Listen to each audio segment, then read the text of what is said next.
د یوې نجلۍ د وژلو ویډیو مې ولیده چې قرآن شریف یې کلک په سینه پورې نیولی او له ځانه سره یې په ستر ټیکري کې پټ دی.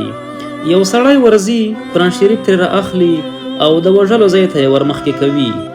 نجلۍ یو لاس پورته کوي او په لوړ غږ شاوخوا ولاړو سړیو ته چې اسلحې ورسره دي په بلوڅۍ ژبه وایي زه یې پښتو ته درته ژباړم، یعنې یوازې په مرمۍ د ویشتلو اجازه ده، په بل څه به مې نه ولیه.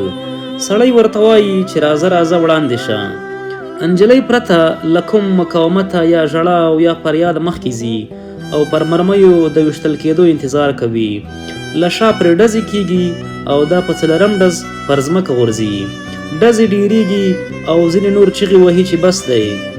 له بلوچستان خبریالان وایي چې د دې نجلۍ نوم شیتل و، تور پرې دا و چې ګواګې له زرک نومي هلک سره تښتېدلې وه، خو دوی ویل چې په خپله خوښه یې حق حلاله نکاح واده سره کړی دی، خو د شیتل ورور ته د نه منلو وړ وه. وروسته د سیمې د سردارانو او مشرانو پرېکړه دا شوه چې دواړه دې ووژل شي.